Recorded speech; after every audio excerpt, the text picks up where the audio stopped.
9. Los castigadores. Veníamos por lo de los morteros. Pensará el lector que cualquier ejército que planee una ofensiva de relieve tiene que tener un modo de llevar a sus soldados al campo de batalla, ¿no? Pues se equivoca. El quiste y el nacimiento de mi hija hicieron que saliera de Estados Unidos una semana más tarde que el resto de mi sección, y cuando llegué a Bagdad, en abril de 2006, ya habían enviado a mis compañeros a Poniente, al sector de Ramadi. En la capital no encontré a nadie que supiera cómo llevarme hasta allí. Si quería reunirme con ellos, iba a tener que ingeniármelas yo solito. Tomar un vuelo directo era impensable. La situación estaba demasiado encendida en Ramadi. Después de mucho buscar por mi cuenta, di con un ranger del ejército que también iba hacia allí, y pusimos en común nuestro ingenio para encontrar en el aeropuerto internacional de Bagdad a alguien que nos llevase. En un momento dado, oí a un oficial decir que el ejército estaba teniendo problemas con ciertos morteros insurgentes en determinada base del oeste. Dio la casualidad de que supimos de un vuelo que iba a aquella misma base, y el ranger y yo nos dirigimos al helicóptero con la intención de hacernos con un hueco. Un coronel nos detuvo cuando estábamos a punto de subir a bordo. «Está completo», le indicó a mi amigo. «¿Para qué quieren ir ahí?»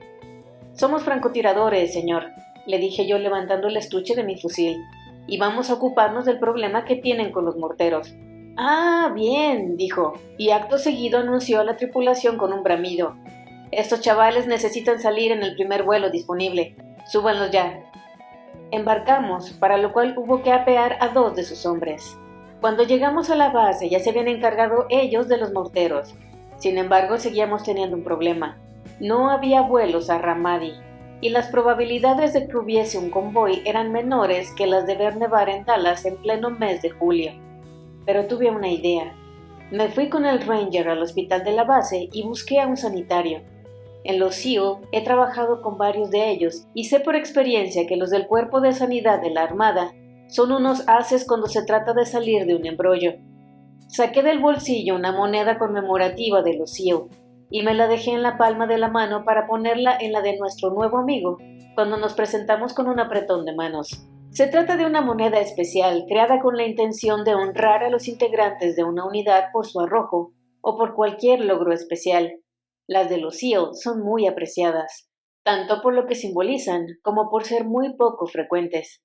El gesto que yo estaba haciendo se emplea en la Armada como un saludo secreto. «Oye», le dije, «necesito que me hagas un favor muy grande. Soy francotirador de los SEAL, mi unidad está en Ramadi y tengo que llegar allí». Señalando con la cabeza al ranger, le añadí, «y él viene conmigo». «Vale», me respondió el sanitario casi con un susurro. «Ven a mi despacho». Y allí fuimos. Sacó un sello de goma, nos lo estampó en la mano y escribió algo al lado de la marca. Se trataba de un código de clasificación de heridos. Lo que hizo fue asignarnos una evacuación médica para colocarnos en Ramadi. Fuimos los primeros heridos, quizá los únicos, a los que han enviado al campo de batalla en lugar de sacarlos de allí. No tengo la menor idea de por qué salió bien aquello. Solo puedo decir que ninguno de los del helicóptero en el que nos metieron puso en duda el destino elegido, y mucho menos la naturaleza de nuestras heridas, entre comillas. Base Tiburón. Ramadi estaba en la provincia de Anbar, como Faluya, aunque unos 50 kilómetros más al oeste. Se decía que acogía a muchos de los insurgentes que habían huido de Faluya, y lo cierto es que había muchas pruebas. Los ataques se habían intensificado desde que Faluya había sido pacificada. En 2006 se consideraba la ciudad más peligrosa de Irak, lo que suponía una distinción de la leche. A mi sección la habían enviado a Camp Ramadi, base estadounidense que se extendía a orillas del Éufrates, en las afueras de la ciudad. Nuestro recinto, llamado Base Tiburón, había sido creado por una unidad operativa anterior y se encontraba en el exterior mismo del campamento. Cuando llegué por fin, a los chavales los habían mandado a trabajar al este de Ramadi, y era imposible encontrar un transporte con el que cruzar la ciudad. Yo estaba cabreadísimo, porque pensaba que me había presentado allí demasiado tarde para sumarme a la acción.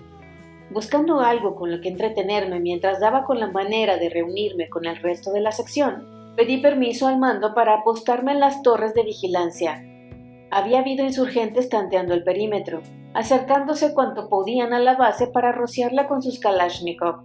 Claro que sí, adelante, hazlo, me dijeron. Saqué mi fusil de precisión y acababa de tomar posiciones cuando vi a 2 tíos merodeando a cierta distancia, en busca de emplazamiento desde el que disparar. Esperé a que asomaran de su escondite. ¡Pam! Le di a uno. Su amigo se dio la vuelta y empezó a correr. ¡Pam! El otro también cayó. Un 7 plantas. Estaba esperando todavía que se presentara la ocasión de unirme a los míos, cuando la unidad de Marines apostada en el extremo norte de la ciudad pidió a francotiradores que los ayudasen sobrevigilando desde un edificio de 7 plantas cercano a su puesto avanzado. El mando me pidió que fuese allí con un equipo. En la base solo había otros 2 francotiradores. Uno de ellos estaba recuperando de las heridas sufridas y no iba tirando sino con morfina, y otro, un sargento primero que parecía poco dispuesto a ir. Pedí al primero y me dieron al segundo. Encontramos a 2 tiradores para las M60, incluido Ryan Job, por tener algo más de fuerza, y con un oficial a la cabeza, nos pusimos en marcha para echar una mano a los Marines. El 7 plantas era un edificio alto y muy dañado que se alzaba a unos 200 metros del puesto avanzado de los Marines. Estaba hecho de cemento de color pardo y situado cerca de lo que había sido una carretera principal antes de la guerra. Casi parecía un bloque de oficinas moderno, o lo habría parecido de no ser por las ventanas que faltaban y los agujeros colosales que habían hecho de él los cohetes y proyectiles. Era el edificio más alto de los alrededores y ofrecía una vista perfecta de toda la ciudad. Salimos poco antes de que cayese el sol con varios Marines y yundíes encargados de cubrirnos las espaldas. Los yundíes eran milicianos o soldados iraquíes leales en proceso de adiestramiento. Se dividían en distintos grupos, dotado cada uno de ellos en su propio nivel de experiencia y eficacia, aunque lo más normal es que se caracterizaran por la falta de ambas. Cuando aún no se había ido la luz del día, nos dispararon aquí y allá, siempre insurgentes aislados. El área que rodeaba el edificio estaba muy deteriorada. Un muro encalado y con una reja muy adornada separaba un solar vacío y lleno de arena de otro. Cayó la tarde y de pronto nos vimos en medio de una riada de malos. Se disponían a asaltar el puesto avanzado de los Marines, y daba la casualidad de que nosotros estábamos en su camino. Ellos eran muchísimos. Al principio no se dieron cuenta de que estábamos allí, pero después de que se abriera la veda, vi a 3 fulanos con lanzacohetes RPG, que nos apuntaban desde una distancia aproximada de una manzana. Los abatí uno a uno, y nos ahorramos así el incordio de tener que estar esquivando sus granadas. El tiroteo se centró enseguida en nosotros. Los Marines nos llamaron por radio, y nos dijeron que nos replegásemos hacia sus posiciones. Estaban apenas a unos centenares de metros de nosotros, aunque el espacio que nos separaba era muy traicionero. Mientras uno de los tiradores del M60, mi oficial, y yo disparábamos para cubrirles las espaldas, los demás del grupo bajaron las escaleras y se trasladaron a la base de los Marines.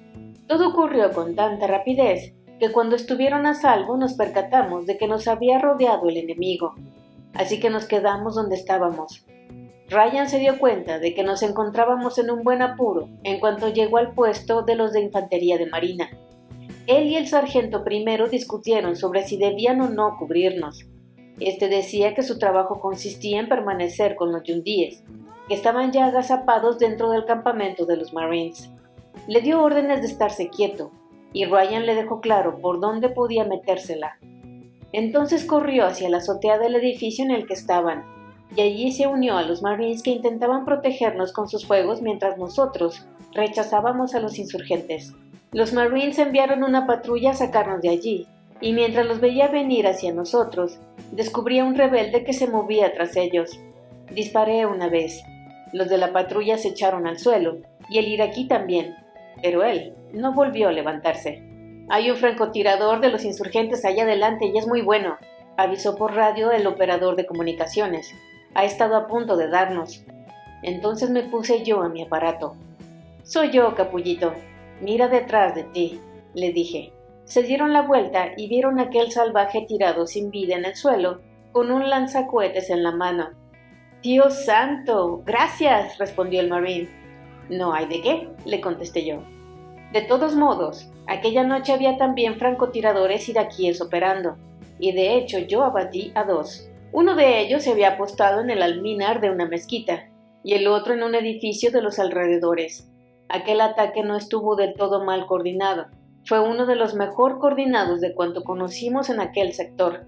También fue peculiar porque se produjo de noche, y por lo general los malos intentaban no tentar su suerte cuando no había luz. Al fin salió el sol y se relajó el tiroteo. Los Marines sacaron un puñado de vehículos blindados y, protegidos por ellos, corrimos a su puesto avanzado. Una vez allí, fui a ver a su comandante para ponerlo al corriente de lo que había pasado, y casi no había pronunciado la primera frase cuando irrumpió en su despacho un oficial corpulento de los Marines, que preguntó sin sutilezas: ¿quién coño era el francotirador que había subido al 7 plantas? Me di la vuelta y le dije que era yo, mientras me preparaba para que me crucificasen por alguna metedura de pata que desconocía. «Deja que te dé la mano, muchacho», me contestó quitándose el guante. «Me acabas de salvar la vida», me dijo. Era el tío al que yo había llamado capullo por la radio. Nunca he visto un Marine más agradecido. La leyenda. Mis colegas volvieron de sus aventuras por el sector este poco después de aquello, y me recibieron con la cordialidad de costumbre. «Sabíamos que estaba aquí la leyenda», me dijeron nada más al verme. «De pronto nos dicen que los del Camp Ramadi han matado a 2, que estaba muriendo gente en el norte. Y nos hemos dicho, ya está aquí la leyenda. Eres el único cabrón que se ha conseguido matar a nadie allá afuera». Me reí. Aquel sobrenombre de la leyenda, entre comillas, me lo habían puesto mientras servía en Fallujah, más o menos cuando lo de las pelotas de playa, o quizá cuando hice aquel disparo de tan lejos. Antes de aquello mi apodo había sido Tex. Por supuesto no era leyenda sin más. El mote tenía más de mofa de lo que puede parecer. La leyenda. Uno de los chavales, Dauber creo que se llamaba, hasta le dio la vuelta para convertirlo en el mito, con lo que me bajó todos los humos. Todo esto iba con buena intención, y la verdad es que para mí era un honor mayor que una ceremonia de imposición de medallas con uniforme de gala. Dauber me caía bien de verdad. Aunque era nuevo, también era francotirador y de los buenos. Sabía defenderse de un tiroteo, y también intercambiando insultos. No voy a negarlo, sentía debilidad por él, y cuando llegó el momento de hacerle las novatadas, ni siquiera lo arrié demasiado. Por más bromas que hiciera la gente, el de la leyenda es uno de los mejores apodos que le pueden poner a uno. Solo hay que ver a Dauber. En realidad no se llama así. Ahora se dedica a lo que podríamos llamar labores gubernamentales. El mote le viene de un personaje de la serie de televisión Entrenador, el clásico musculito sin cerebro. De hecho es un tipo muy inteligente, pero eso no tuvo peso alguno a la hora de buscarle un apodo. Sin embargo, uno de los mejores era el de Ryan Job, Biggles, un nombre grande y torpón para un tío grande y torpón. Se lo ganó gracias a Dauber, quien dice que se trata de una combinación de Big, grande, y Giggles, risita, que inventó un familiar suyo. Un día lo mencionó refiriéndose a Ryan. Alguien del equipo lo repitió y segundos después se lo habíamos adjudicado para siempre. Biggles. Ryan lo odiaba, claro, y eso, obvio, ayudó a que se quedara con él. Uno de los chavales encontró una figurilla de un hipopótamo morado. Por supuesto, le tocó al tío de la cara de hipopótamo, y Ryan se convirtió así en Biggles, el hipopótamo del desierto. Claro que siendo Ryan como era, supo darle la vuelta para hacer suyo un chiste que pretendía ofenderlo. En adelante fue Biggles, el hipopótamo del desierto, el mejor sirviente de unas 60 que haya conocido el planeta. Siempre llevaba consigo aquella figurita, hasta cuando estábamos en el campo de batalla.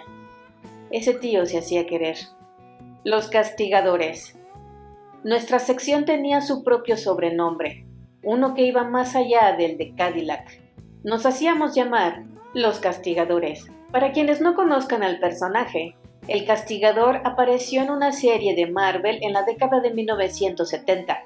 Se trata de un tipo duro de mucho cuidado que deshace entuertos tomándose la justicia por su mano. Acaban de estrenar una película con su nombre. Siempre lleva una camiseta con un cráneo blanco estilizado. Fue el tío de comunicaciones el que lo propuso antes de que nos asignaran la misión. Todos pensábamos que lo que hacía el castigador estaba muy bien: deshacer entuertos, matar a los malos, hacer que lo temiesen los criminales. Y como era precisamente eso lo que hacíamos nosotros, adaptamos el símbolo de la calavera y lo hicimos nuestro con ciertas modificaciones. Lo estarcimos en nuestros Homer y también en nuestros chalecos, cascos y armas. Lo pintamos en tantos edificios y paredes como nos fue posible. Queríamos que todo el mundo estuviera al tanto del mensaje. Aquí estamos y hemos venido a joderlos. Era nuestra forma de hacer psiops o guerra psicológica. ¿Nos ves? Somos los que te van a patear el trasero. Empieza a temernos, porque vamos a matarte, cabrón. Si tú eres malo, nosotros somos peores. Somos unos hijos de perra.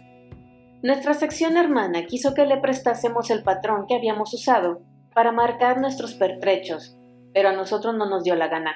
Les dejamos claro que los castigadores éramos nosotros, y que ellos iban a tener que buscar su propio símbolo. Con nuestros Homer nos dejábamos llevar a veces. Casi siempre les poníamos nombres de personajes de G.I. Joe, como Duke o Snake Eyes. Que la guerra sea un infierno no quiere decir que no puedas divertirte. Durante aquella misión tuvimos un equipo de primera, empezando por arriba. Los oficiales sabían hacerse respetar, y nuestro jefe Tony era de veras excelente. Tony tenía la formación propia de un francotirador, y era un tío formidable, o mejor, un abuelo formidable, por lo menos para lo que se despachaba en los SEAL. Corría el rumor de que había cumplido ya los 40. Es raro que un SEAL llegue a esa edad y siga saliendo al campo de batalla. A esas alturas estamos demasiado machacados. Sin embargo, Tony se las había ingeniado para seguir en la brecha. Era un hijo de perra hecho de acero, y lo habríamos seguido al infierno todas las veces que nos lo hubiera pedido. Yo era siempre el punta, el que va a la vanguardia y ocupa la posición más expuesta durante las patrullas, como suelen hacer los francotiradores, y eran raras las veces que Tony no estaba justo a mi espalda. Por lo común, el jefe marchaba en la retaguardia de la formación, protegiéndole las espaldas a los demás, pero nuestro teniente pensaba que la sección podía ser más eficaz si tenía 2 tiradores al frente. Una noche, poco después de que se hubiera vuelto a reunir toda la sección, nos trasladamos a los 17 kilómetros al este de Ramadi. Aquella región era tan verde y tan fértil que parecía la selva vietnamita, al menos en comparación con el desierto en el que habíamos estado operando. Lo llamábamos Viet Ram. En cierta ocasión nos dejaron en la zona que teníamos que patrullar y empezamos a caminar hacia donde sospechábamos que había un puesto fortificado de los insurgentes. Al final llegamos a una zanja descomunal con un puente que la atravesaba. Esta clase de puentes solían estar llenos de trampas explosivas, y en este caso, los de inteligencia nos habían dicho que las tenía. Así que subí y me quedé allí de pie, alumbrando con el láser en busca de algún cable. Recorrí con la luz la parte de arriba del puente y no vi nada. Me agaché un poco y volví a probar. Nada. Miré por todas partes, pero no encontré ni cables, ni artefactos, ni trampas de ninguna clase. Nada. Sin embargo, por los datos que nos habían dado, estaba seguro de que tenía que haber algo. Volví a mirar. Tenía al EOD, el experto en desactivación de explosivos de la unidad, esperando detrás de mí. Lo único que tenía que hacer era dar con la bomba o con el mecanismo que la activaba, y él se encargaría de desarmarla en cuestión de segundos. Aún así no encontré una mierda, y al final le dije a Tony, ven, vamos a cruzar. Que nadie me entienda mal, no pretendía pasar el puente a la carrera. Tenía el fusil en la mano y con la otra me cubría el carné de padre. No es que así fuera a salvar la vida en caso de que estallara un IED, un artefacto explosivo, pero por lo menos llegaría entero a mi funeral. La construcción no tenía más de 3 metros y sin embargo debí de tardar 1 hora en cruzarlo. Cuando al fin llegué al otro lado estaba empapado de sudor. Me di la vuelta para indicar a los otros con el pulgar en alto que podían seguirme sin miedo, y me encontré con que no había nadie. Todos se habían agachado detrás de una piedra o un arbusto, convencidos de que iban a verme saltar por los aires. Hasta Tony, que al hacer conmigo de punta tenía que haber estado detrás de mí, estaba escondido. ¡Qué cabrón!, le grité. ¿Dónde coño te metiste? Tampoco tenemos por qué perder a más de uno por una bomba, me dijo como si nada mientras cruzaba. Intérpretes. Fallujah había caído gracias a un asalto de órdago que supuso el avance por la ciudad de un modo muy organizado. Aunque se había llevado a cabo con éxito, el ataque había causado también mucho daño, y eso en teoría había sido perjudicial para el nuevo gobierno iraquí. Tal vez pueda poner en duda al lector que esto sea cierto, yo al menos lo haría. El caso es que nuestros jefazos no querían que pasara lo mismo en Ramadi, así que mientras el ejército ingeniaba un plan que permitiera tomar la ciudad con la menor destrucción posible, nosotros fuimos a combatir a los alrededores. Empezamos haciendo asaltos. Teníamos 4 intérpretes que nos ayudaban a tratar con la gente del lugar. Siempre nos acompañaba al menos uno, aunque lo normal era que viniesen 2. El que nos caía bien a todos era Mus. Era un tío estupendo, que había trabajado con nuestras tropas desde 2003, el año de la invasión. Era jordano, y era el único de los intérpretes que llevaba fusil. Sabíamos que podíamos contar con que lo usara. Deseaba ser estadounidense y no habría dudado en morir por ello. No temía salir a disparar cada vez que topábamos con el enemigo. No era un gran tirador, pero sabía obligar al enemigo a agachar la cabeza. Y lo que es más importante, tenía claro cuándo podía y cuándo no podía disparar, algo que no es tan fácil como podría parecer. A las afueras de la base Tiburón había un pueblecito que nosotros llamábamos Gateway. Estaba infestado de insurgentes. Echábamos la puerta abajo, irrumpíamos y dábamos en el blanco. A una de las casas fuimos 3 o 4 veces. Después de la primera, ni siquiera se molestaron en poner otra vez la puerta en su sitio. No tengo ni idea de por qué volvían una y otra vez a aquella casa, pero puedo decir que nosotros tampoco nos cansábamos de visitarla. Al final acabamos por conocer bien aquel lugar. No hubo que esperar mucho para que empezáramos a tener un encuentro tras otro en Gateway y en Viet Ram. El sector estaba al cargo de una unidad de la Guardia Nacional con la que empezamos a colaborar. Blancos. Una de nuestras primeras misiones consistió en ayudar al ejército a recuperar los alrededores de un hospital situado a orillas del río de Viet Ram, un edificio de hormigón de unas 4 plantas cuya construcción habían abandonado unos cuantos años antes. El ejército quería acabar las obras para los iraquíes, porque había una necesidad tremenda de atención médica de calidad aceptable. Sin embargo, ni siquiera podían acercarse para empezar a trabajar, porque en cuanto lo hacían, llovían las balas. Por lo tanto, nos tocó a nosotros arrimar el hombro. Nuestra sección, formada por 16 tíos, se sumó a una veintena de soldados para despejar de insurgentes el pueblo vecino. Entramos allí una mañana a primera hora y nos dividimos para empezar a tomar casas. Yo iba en punta con mi MK-12 y entraba el primero en cada edificio. Una vez limpio, subía a la azotea, cubría a los del suelo y buscaba insurgentes, pues no dudábamos que atacarían en cuanto supiesen que estábamos allí. El grupo iba avanzando a trecho, despejando a su paso aquel terreno. Estas casas no eran como las de la ciudad. Entre unas y otras había cierta separación, y por lo tanto el proceso era más lento y más disperso. Los terroristas no tardaron en saber dónde estábamos y qué intenciones teníamos, y organizaron un modesto ataque desde una mezquita. Escondidos tras sus muros, comenzaron a hostigar con fuego de sus Kalashnikov a un pelotón de soldados que combatían en tierra. Yo estaba en una de las azoteas cuando empezaron los tiros. Momentos después, nos pusimos a disparar a los malos con todo lo que teníamos: M4, M60, fusiles de precisión, granadas de 4 milímetros, cohetes LO, con todo. Iluminamos bien aquella mezquita. La balanza de aquel combate no tardó en inclinarse hacia nosotros. Los de abajo empezaron a maniobrar para asaltar la mezquita con la esperanza de atrapar a los insurgentes antes de que pudiesen escabullirse hacia la alcantarilla de la que habían salido. Nosotros nos pusimos a disparar un poco más arriba, apuntando por encima de sus cabezas para facilitarles la entrada. En mitad de la refriega me golpeó la pierna un casquillo caliente de otra arma de fuego, tal vez la ametralladora M60 que tenía al lado, y fue a caerme en una bota a la altura del tobillo. Quemaba como el infierno, pero en ese momento no podía hacer nada por evitarlo. Había demasiados malos asomando detrás de los muros intentando matar a mi gente. Llevaba puestas botas normales de senderismo en vez del calzado de combate. Las prefería porque eran más ligeras y cómodas y normalmente me protegían de sobra. Por desgracia, no me había molestado en abrochármelas bien antes del combate, y entre la pernera y la bota Había quedado un hueco en el que fue a caer precisamente el casquillo cuando salió disparado. Y además no nos habían dicho los instructores del BOTS que en pleno combate no era posible pedir tiempo muerto.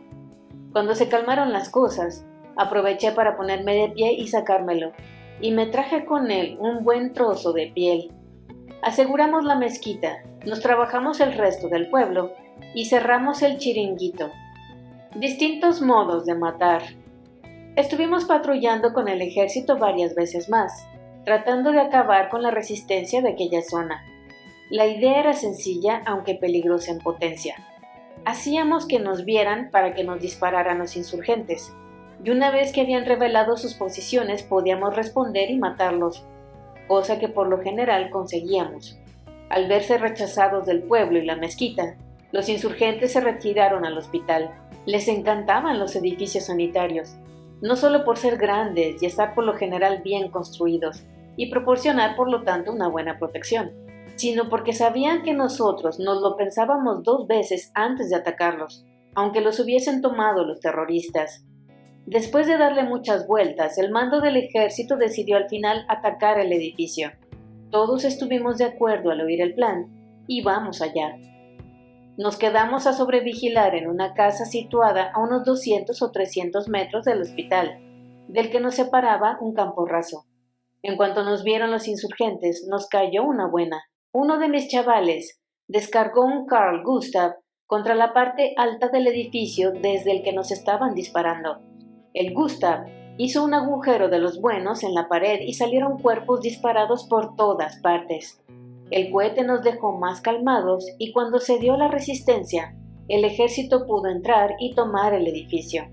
Cuando llegaron al recinto apenas encontraron oposición alguna. Los pocos que no habían muerto se habían dado el piro. Nunca era fácil decir cuántos insurgentes teníamos delante en combates como aquel. Un puñado de gente era capaz de presentar batalla bastante bien. Una docena de hombres, bien puestos a cubierto, podía detener un buen rato el avance de una unidad, dependiendo de las circunstancias. Sin embargo, cuando tenían que hacer frente a una fuerza considerable, podías contar con que la mitad de ellos se iba a escabullir hacia la retaguardia o hacia cualquier otro sitio alejado de la acción. Aunque ya nos había acompañado un Carl Gustav en otros casos, que yo sepa, esta era la primera vez que matábamos a alguien con él, y de hecho debió de ser la primera vez que lo hacía una unidad de los SEAL. Lo que sí es seguro es que no lo habíamos usado contra un edificio, y claro, cuando se corrió la voz, todos quisieron hacer lo mismo. Aunque técnicamente estaba pensado para combatir contra vehículos blindados, nosotros descubrimos que el Carl Gustav también era muy potente contra las construcciones. De hecho, era perfecto para Ramadi, pues atravesaba el hormigón armado y hacía salir a los que estuviesen dentro del edificio. La onda expansiva de la explosión arrasaba el interior. Teníamos diferentes proyectiles para esta arma. Hay que tener presente que de hecho se considera más un fusil sin retroceso que un lanzacohetes. Muchas veces, los insurgentes se escondían detrás de terraplenes y otros parapetos muy eficaces, y en este caso podías lanzar un proyectil de explosión aérea, que era mucho peor que cualquier otra cosa que detonase en tierra. El Gustav es relativamente fácil de usar. Hay que llevar protección doble para los oídos y tener mucho cuidado con dónde te colocas para dispararlo, pero los resultados son espectaculares.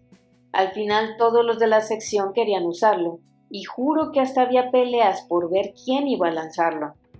Cuando tu trabajo consiste en matar gente, acabas por volverte muy creativo sobre cómo hacerlo. Piensas en cómo aplicar la máxima potencia de fuego posible en el campo de batalla, y empiezas a pensar en modos nuevos e imaginativos de eliminar a tu enemigo. En Vietnam teníamos tantos blancos que empezamos a preguntarnos, ¿qué armas no hemos usado todavía para matarlos? ¿Todavía no has abatido a nadie con la pistola? Pues por lo menos tienes que matar a uno. Usábamos armas distintas por ganar experiencia, por aprender cuáles eran sus posibilidades en combate. Sin embargo, a veces era solo por juego. Cuando te pasas un día tras otro de tiroteo, acabas por buscar variedad. De cualquier modo, había insurgentes y tiroteos de sobra. El Gustav resultó ser una de nuestras armas más eficaces cuando nos enfrentábamos a insurgentes que disparaban desde edificios. Teníamos cohetes Low, que eran más ligeros y fáciles de transportar, pero muchos de ellos resultaban defectuosos y no estallaban. Además, una vez que disparabas uno, no podías volver a cargar el lanzacohetes. El Carl Gustav siempre era la bomba, se entienda como se entienda. Otra arma que usábamos bastante era el lanzagranadas de 40 milímetros. De este hay dos variantes, una para acoplar bajo el fusil y otra que se emplea aparte. Nosotros teníamos las dos. Normalmente utilizábamos granadas de fragmentación, de las que al explotar sembraban de metralla los alrededores. Se trata de un arma antipersona tradicional, cuya eficacia está más que demostrada. Estando en esta misión, recibimos una nueva clase de proyectil que usaba un explosivo termobárico, lo que provocaba un pepinazo mucho mayor. Una sola granada lanzada contra un francotirador, apostado en un edificio pequeño, podía derribar toda la estructura debido a la onda de sobrepresión. La mayoría de las veces, claro, disparábamos a edificios más grandes, pero el poder destructivo seguía siendo intenso. Una explosión violenta, un incendio y se acabó el enemigo. ¿No es para enamorarse? Apuntábamos los proyectiles con lo que llamábamos ajuste Kentucky. Calculábamos la distancia, corregíamos la elevación del lanzagranadas y disparábamos. Nos gustaba el M79, la variante autónoma que se estrenó durante la Guerra de Vietnam, porque la mira facilitaba la labor de apuntar y dar en el blanco deseado. Sin embargo, de una manera o de otra acababas por pillarle el tranquillo, porque lo usábamos mucho.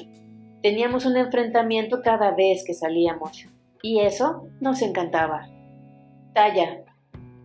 Lo pasé mal con los críos cuando Chris se fue al extranjero. Vino a ayudarme mi madre, pero aún así no fue un camino de rosas. Supongo que todavía no estaba preparada para tener otro hijo. Estaba enfadada con Chris, asustada por él, y nerviosa ante la idea de tener que criar yo sola a una recién nacida y a un chiquitín de 1 año y medio. Este no dejaba de meterse en todas partes, y la pequeña, en cambio, era de lo más dependiente. Recuerdo que me pasaba días llorando en albornoz en el sofá. Cuidaba a la niña, intentaba darle de comer al niño, y luego me sentaba otra vez a llorar. La herida no se estaba cerrando bien. Todo el mundo me decía. Yo, una semana después de la cesárea, ya estaba fregando el suelo y me sentía de maravilla. Bien, pues a mí todavía me dolía 6 semanas más tarde, y la cicatrización no iba precisamente a pedir de boca. Me daba una rabia tremenda no tener la suerte del resto de mujeres. Más tarde me enteré de que de la que te recuperas rápido no es la primera sino la segunda, pero entonces nadie me lo dijo. Me sentía débil y estaba molesta conmigo misma por no ser más dura. Todo era un asco. Las distancias en las que operábamos al este de Ramadi me hicieron recoger el calibre 300 Winchester Magnum y empecé a salir con él regularmente de patrulla. Los del ejército siguieron sufriendo ataques después de tomar el hospital, y no hubo que esperar mucho para que los hostigaran también con fuego de mortero, así que salimos a combatir a los insurgentes que les disparaban y a buscar a los sirvientes de los morteros. Un día nos apostamos en un edificio de 2 plantas, a escasa distancia del hospital. El ejército empleó un equipo especial para dar con la ubicación de los morteros, y elegimos aquella casa por estar cerca del lugar que identificaron. Sin embargo, por algún motivo, aquel día los rebeldes prefirieron no asomar la cabeza. A lo mejor estaban empezando a cansarse de morir. Decidí ver si podíamos hacerlos salir. Saqué la bandera americana que llevaba siempre dentro del chaleco portaplacas y metí por los ojales un 550 paracord, una cuerda de nylon de uso general que llamábamos también de paracaídas. La até al borde de la azotea y la dejé caer para que se desplegara por el lateral del edificio. Minutos más tarde, salieron media docena de insurgentes con fusiles ametralladores y se pusieron a dispararle a mi bandera. Nosotros respondimos y abatimos a la mitad, mientras que los otros se dieron la vuelta y echaron a correr. Todavía tengo la bandera. Consiguieron darle a 2 estrellas, lo que bajo mi punto de vista parece un precio justo por sus vidas. Cada vez que salíamos, los insurgentes se alejaban más y ponían más protección entre ellos y nosotros. De vez en cuando teníamos que solicitar apoyo aéreo para hacerlos salir de detrás de los muros y terraplenes tras los que se escondían a lo lejos. Debido al miedo a provocar bajas colaterales, el mando y los pilotos se volvieron reacios a usar bombas. En lugar de eso, los reactores efectuaban ametrallamientos en vuelo rasante. También teníamos helicópteros de ataque, Cobra de los Marines y Huey, armados con ametralladoras y cohetes. Un día, mientras sobrevigilábamos, mi jefe y yo captamos a un hombre guardando un mortero en el maletero de un coche a unos 700 metros de nosotros. A este lo abatí yo, y al que salió del edificio en el que había estado, lo tumbó mi jefe. Solicitamos un ataque aéreo y un FA-18 le lanzó un misil al automóvil. Entonces hubo un montón de explosiones secundarias. Habían cargado el coche de explosivos antes de que los viéramos. Entre los durmientes. 1 o 2 noches después me encontraba caminando a oscuras por un pueblo vecino, por entre los cuerpos del suelo. No eran cadáveres, eran iraquíes dormidos. El calor del desierto lleva a las familias a dormir al raso muchas noches.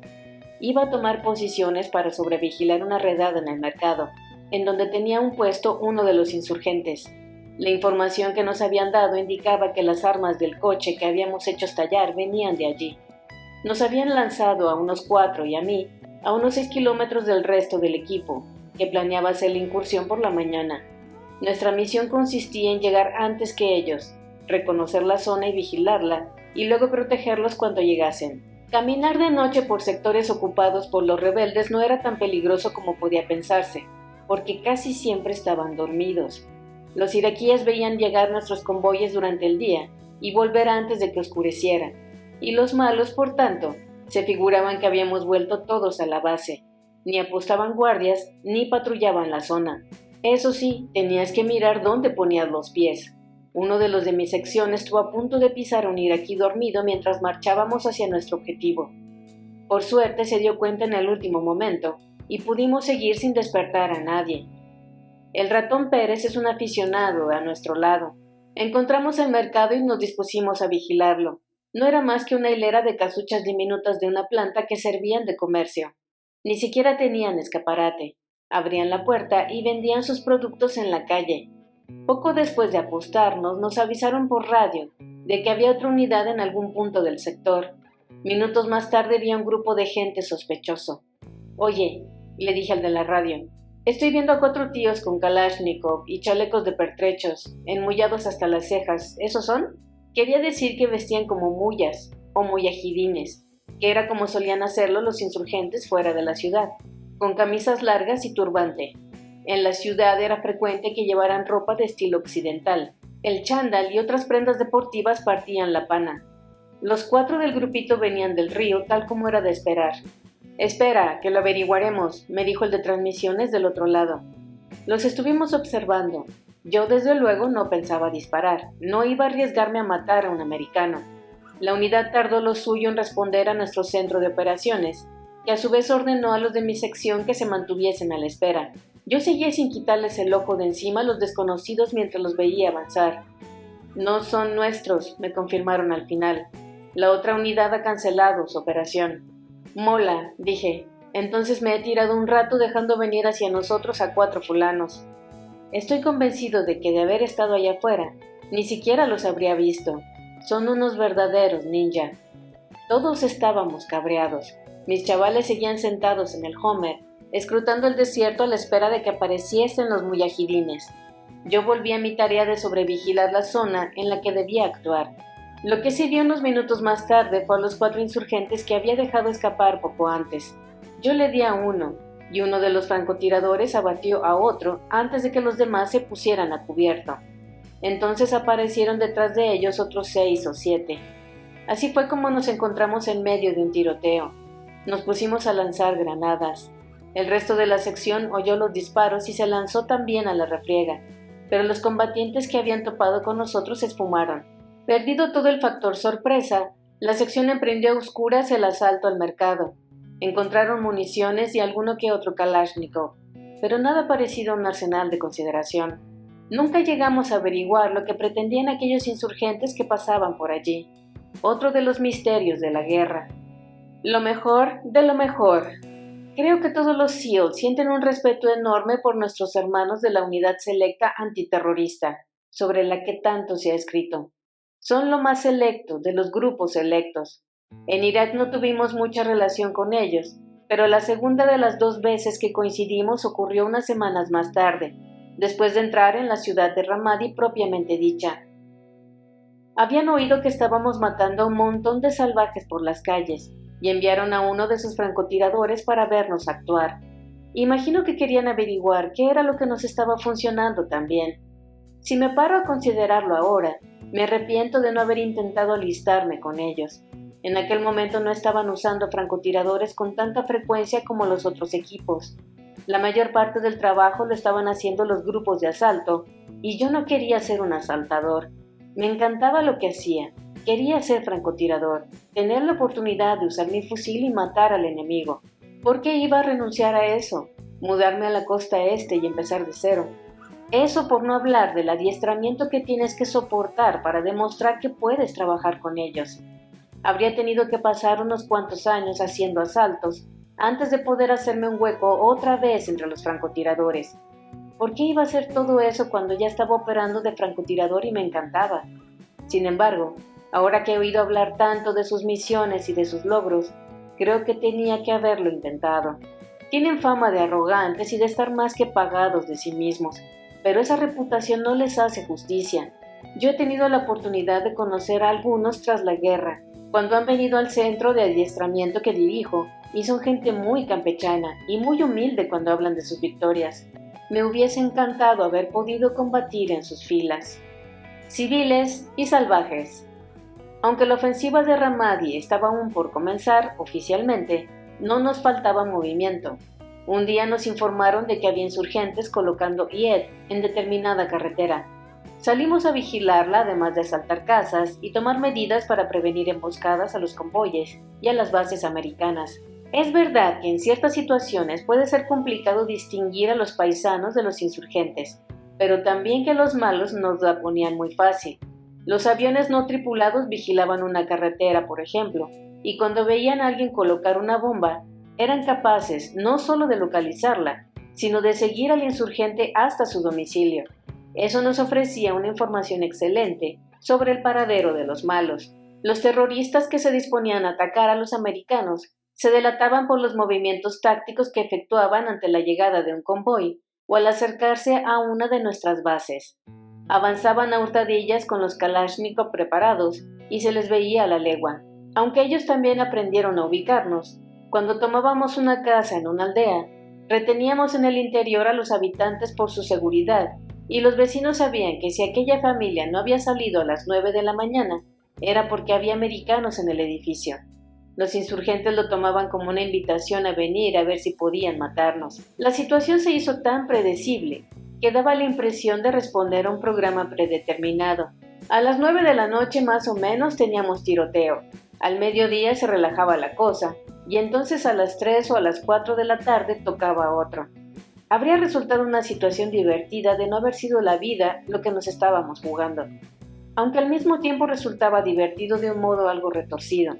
No sabíamos desde qué dirección nos iban a atacar, aunque la táctica era casi siempre la misma. Empezaban disparando con automáticas y estirando la pata unos cuantos aquí y otros allá. Luego se volvían locos con los lanzacohetes y al final se dispersaban y trataban de huir. Un día liquidamos a un grupo de rebeldes no muy lejos del hospital. En aquel momento no nos dimos cuenta, pero el servicio de información del ejército nos hizo saber más tarde que el mando de los insurgentes había hecho una llamada por el móvil para pedir más sirvientes de mortero, porque acababa de caer el equipo que había atacado el hospital. El reemplazo no llegó nunca. Una lástima porque a ellos también los habríamos matado. Ahora todo el mundo ha oído hablar de los Predator, los aviones no tripulados que tanta información proporcionaron a las fuerzas americanas durante la guerra. Pero lo que muchos no saben es que nosotros teníamos nuestros propios aparatos de bolsillo, del tamaño de los aviones teledirigidos con los que juegan los niños americanos. Cabían en una mochila, y aunque yo no llegué a manejar ninguno, la verdad es que eran chulísimos. Lo más difícil, al menos por lo que yo vi, era hacerlos despegar. Tenías que lanzarlos con mucha fuerza para que alzaran el vuelo. El operador aceleraba el motor y arrojaba el aparato al aire, para lo cual hacía falta cierta habilidad. Como volaban bajo y tenían un motorcillo relativamente ruidoso, podían oírse desde tierra. Los iraquíes no tardaron en aprender que su chirrido característico anunciaba que los estábamos observando. En cuanto lo notaban, se volvían de lo más cautos, y eso echaba a perder nuestras intenciones. En algunos puntos las cosas se complicaron tanto que tuvimos que usar 2 bandas de radio diferentes, una para comunicarnos con el centro de operaciones y otra para uso de la sección. Había tanto tráfico de ida y vuelta que los de transmisiones del centro de operaciones nos invadían durante los tiroteos. La primera vez que salimos, nuestro oficial pidió al guardia primero que lo despertara cada vez que entrásemos en combate, y llegó un momento en que se repetían tanto los enfrentamientos que acabó por cambiar la orden. Solo teníamos que informar si teníamos una refriega de más de 1 hora de duración. Al final la cosa cambió a «no me avises a no ser que hieran a alguien». La base Tiburón era un remanso de paz en aquel tiempo, un oasis de descanso y recreo. No es que fuera muy refinado. Tenía el suelo de piedra y las ventanas tapadas con sacos terrenos. Al principio los catres estaban casi pegados unos a otros, y el único toque hogareño lo proporcionaban los arcones de resina llenos de abolladuras. Sin embargo, no necesitábamos mucho. Salíamos 3 días y descansábamos 1. Yo dormía y luego tal vez me pasaba el resto del día jugando a videojuegos, hablando por teléfono con la familia o usando el ordenador. Cuando querías darte cuenta, había llegado el momento de volver a pertrecharte y salir. Tenías que tener cuidado cuando hablabas por teléfono. La seguridad operativa, OPSEC, en la jerga militar, era algo de vital importancia. No podías contar a nadie nada que pudiese revelar lo que estábamos haciendo, lo que planeábamos hacer, ni tampoco de manera muy concreta lo que habíamos hecho. Se grababan todas las conversaciones que manteníamos desde la base. Había un programa informático que buscaba palabras clave, y si detectaba más de la cuenta, estudiaban la conversación y podías verte en un buen berenjenal. Una vez se le fue a alguien la lengua sobre una operación y nos dejaron 1 semana incomunicados. Para él fue una humillación, y nosotros por supuesto le liamos una buena. De menos se arrepintió. A veces los malos nos lo ponían fácil. Cierto día nos apostamos en un pueblo cercano a la carretera principal. Era un lugar buenísimo, y de hecho pillamos a unos cuantos insurgentes que pasaron por allí para atacar el hospital. De pronto salió de la carretera un bongo, una camioneta con caja trasera, en la que transportan herramientas y demás material, y se embaló hacia nuestra casa. En la parte de atrás, en vez de instrumental de ninguna clase, llevaba 4 artilleros que se pusieron a dispararnos mientras el vehículo atravesaba el patio, que por suerte tenía bastante anchura. Le di al conductor y la camioneta se detuvo. El copiloto saltó de la cabina y corrió a ocupar el sitio del conductor, pero uno de mis colegas le disparó antes de que lo consiguiera. A los demás también les arrimamos candela y los matamos a todos. Poco después divisé un camión con volquete carretera abajo. No le di demasiada importancia hasta que tomó el camino que llevaba a la casa y se vino directo hacia nosotros. Habíamos hablado con los propietarios de la casa y sabíamos que ninguno de los de la familia conducía un vehículo así. Además, por la velocidad que llevaba, era evidente que no venía a interesarse de cómo lo llevábamos. Tony le dio en la cabeza al del volante, y el vehículo giró y fue a estrellarse contra otro edificio vecino. No mucho más tarde apareció un helicóptero e hizo volar el camión. Llegó zumbando un misil Hellfire, y el camión saltó por los aires. Resulta que estaba cargado de explosivos. Por fin, un plan.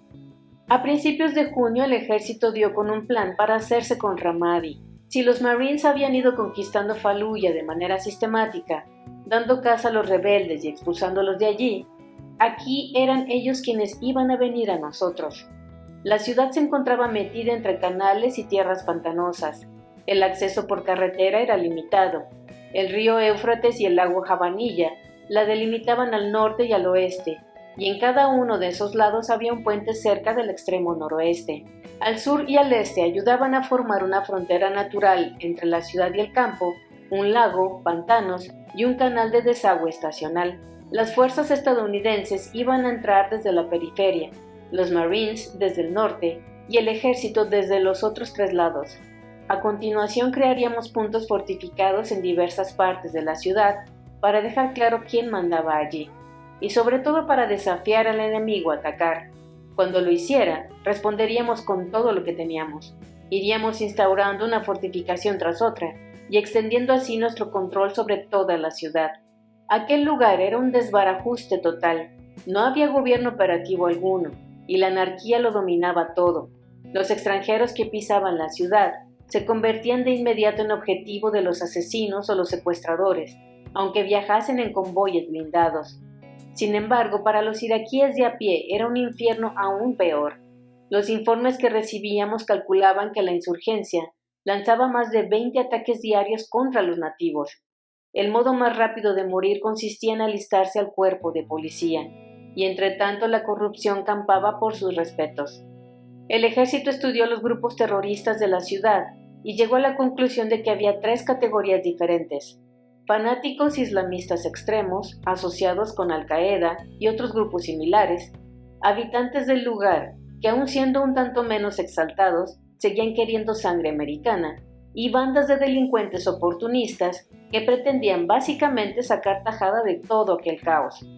A los del primer grupo había que eliminarlos porque nunca iban a escarmentar. Ellos serían nuestro objetivo principal en la campaña que estábamos a punto de empezar. Sin embargo, al resto había probabilidades de convencerlos para que abandonaran la ciudad, dejasen de matar gente o colaborasen con los jefes tribales locales. Por lo tanto, parte del plan del ejército consistía en trabajar con estos últimos para llevar la paz a la región.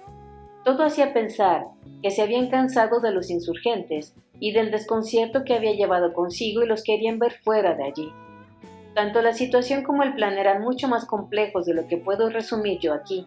Sin embargo, para los que estábamos en el campo de batalla, todo lo demás resultaba irrelevante.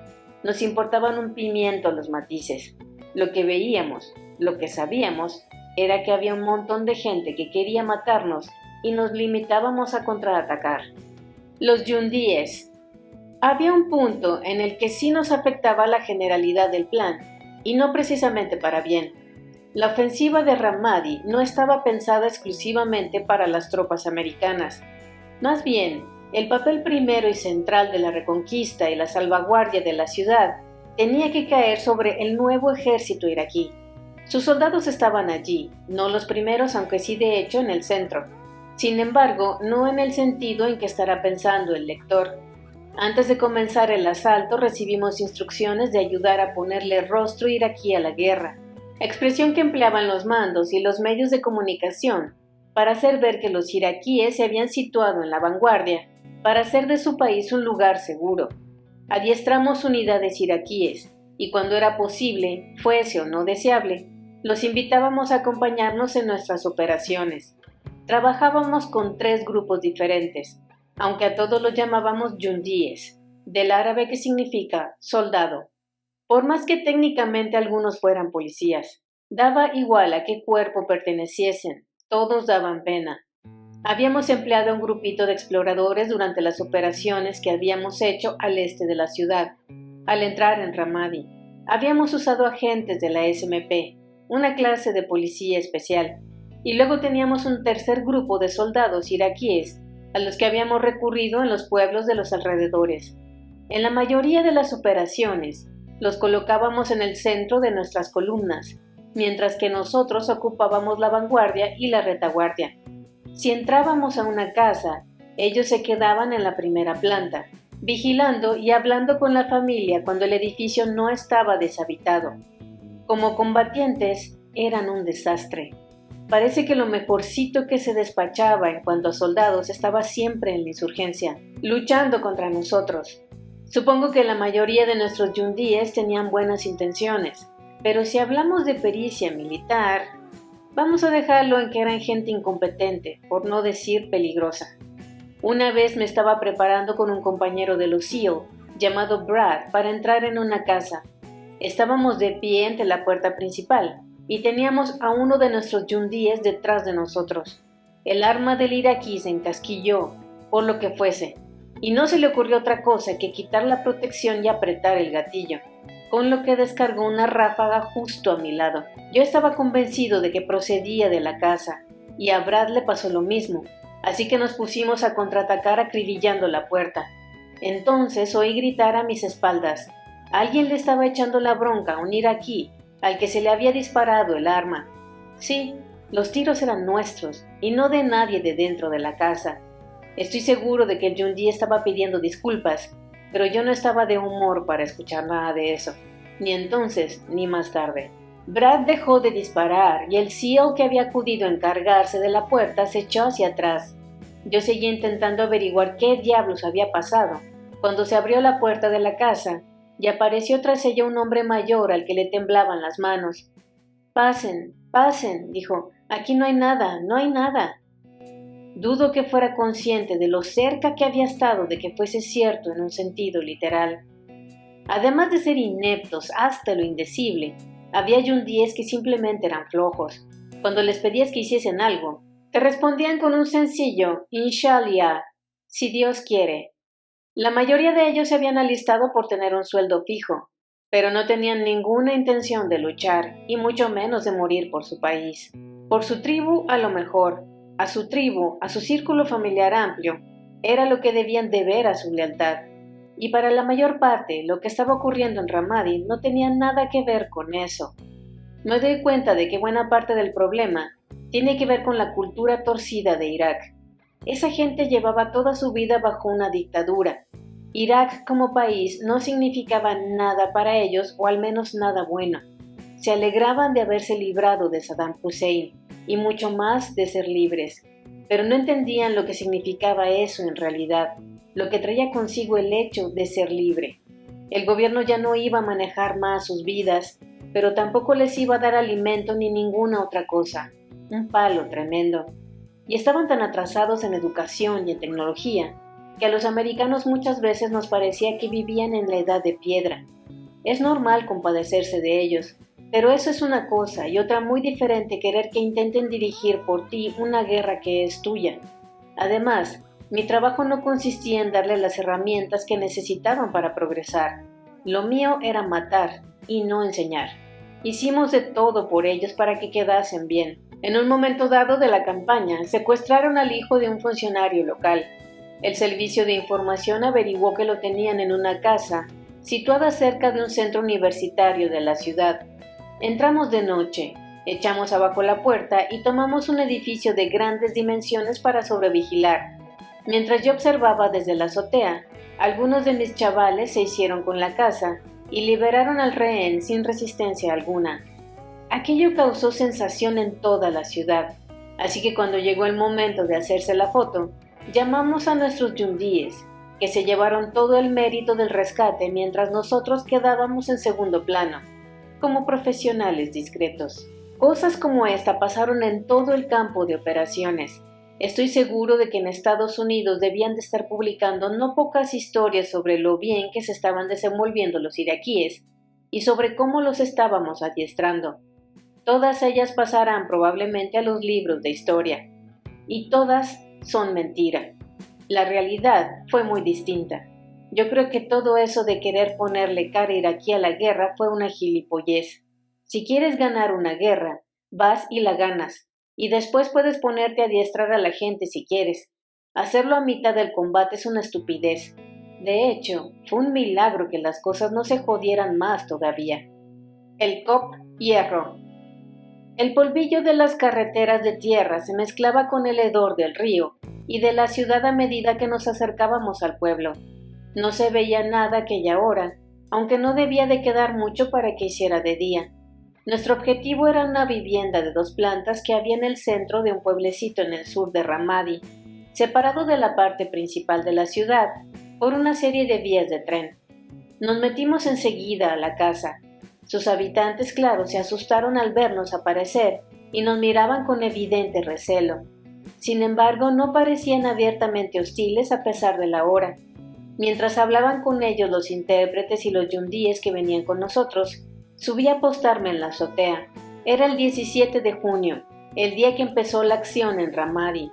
Acabábamos de tomar el núcleo de lo que se convertiría en el COP, puesto de combate avanzado, hierro, el primer peldaño de nuestro avance en Ramadi. Inspeccioné con cuidado el pueblo. Nos habían dicho que debíamos esperar una batalla de 1000 demonios, y todo lo que habíamos vivido en las últimas semanas al este de la ciudad hacía pensar que era cierto. Yo sabía que Ramadi iba a ser mucho peor que el área rural de la periferia, Estaba tenso pero preparado. Una vez despejados la casa y los alrededores, comunicamos al ejército que podía entrar. Al oír los tanques a lo lejos, me concentré más aún en lo que tenía en la mira de mi fusil. Los malos también debían de estar oyéndonos y podían asomar en cualquier momento. El ejército se presentó con lo que parecía 1.000.000 de tanques. Tomaron las casas vecinas y se pusieron a levantar paredes para construir un perímetro alrededor. En todo ese tiempo no se dejó ver un solo rebelde. La ocupación de la casa y del pueblo entero resultó algo decepcionante. Mirando a mi alrededor, me di cuenta de que la zona que habíamos ocupado estaba al otro lado de las vías de la ciudad, en un sentido no solo literal, sino también figurado. Nos habíamos ido a acantonar donde vivía lo más pobre de allí, y eso es mucho decir para Irak, que no era precisamente jauja. Los propietarios y los habitantes de las casuchas que nos rodeaban apenas tenían para vivir. La insurgencia les importaba un pimiento y nosotros mucho menos todavía. Una vez que se asentó el ejército, tomamos posiciones unos 200 metros más allá para proteger a las diferentes partidas mientras hacían su trabajo. Seguíamos esperando que se liara la mundial, pero la verdad es que la animación era mínima. El único momento interesante fue cuando por la mañana pillaron a un chavalillo deficiente mental que iba de un lado a otro tomando notas en una libreta. Tenía toda la pinta de un espía, pero enseguida nos dimos cuenta de que no andaba bien de la cabeza y lo dejamos marchar con sus alocados apuntes. A todos nos sorprendió tanta calma. Al mediodía seguíamos allí sentados de brazos cruzados. No digo yo decepción, pero cierto chasco sí me llevé después de todo lo que nos habían contado. Y aquella era la ciudad más peligrosa de Irak.